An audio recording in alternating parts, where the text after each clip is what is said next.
Katekismus Besar Westminster 1647. Pertanyaan ke-40. Mengapa perlu pengantara adalah Allah dan manusia dalam satu pribadi? Jawabannya, perlu pengantara itu sendiri. Yang harus memperdamaikan Allah dan manusia adalah Allah dan manusia, yaitu dalam satu pribadi yang tunggal, supaya karya-karya khusus tiap-tiap tabiatnya dapat diterima oleh Allah bagi kita, dan kita dapat mengandalkannya sebagai karya-karya seluruh pribadi itu.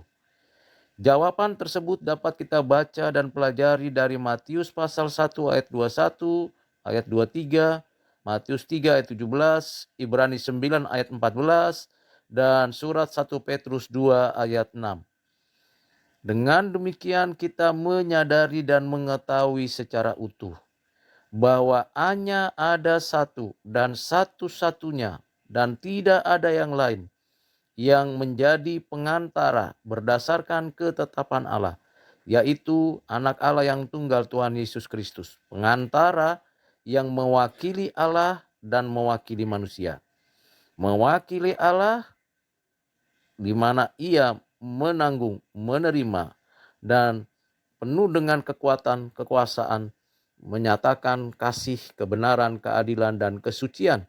Dan sebagai manusia, ia mewakili kemanusiaan yang sejati, yang berjumpa dengan Allah yang mulia, yang kudus di dalam keagungannya. Dengan kata lain, hanya ada satu pribadi yang memiliki dua natur tersebut, dua tabiat tersebut, yaitu Yesus Kristus, Tuhan, Juru Selamat dan Penebus kita.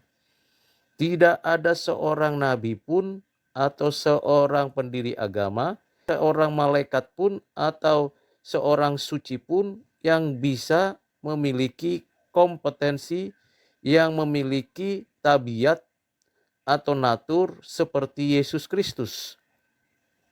Dan hanya satu-satunya. Kita bersyukur ketetapan Allah yang nyata-nyata kita terima dan ada di dalam kesejarahan manusia, menunjukkan kasih dan anugerah Allah yang sangat amat besar bagi umatnya, bagi setiap orang pilihannya. Pengantara itu memperdamaikan Allah dan manusia. Hubungan kita yang awalnya putus, bermusuhan dengan Allah karena keberdosaan kita, di dalam Kristus kita dapat kembali diperdamaikan. Karya Kristus secara khusus, baik inkarnasinya, kehidupannya yang taat kepada Allah Bapanya, kematiannya di atas kayu salib, penguburannya, kebangkitannya, kenaikannya, dan kedatangannya, menunjukkan keutuhan keseluruhan pribadi dari Anak Allah yang tunggal. Semakin kita menyadari hal itu, semakin kita bersyukur untuk segala kebaikan kemurahan Allah di dalam kehidupan kita. Kiranya Tuhan menolong kita untuk mengerti bagian yang sangat esensial di dalam iman orang percaya di sepanjang zaman sampai dengan selamanya. Tuhan Yesus memberkati. Amin.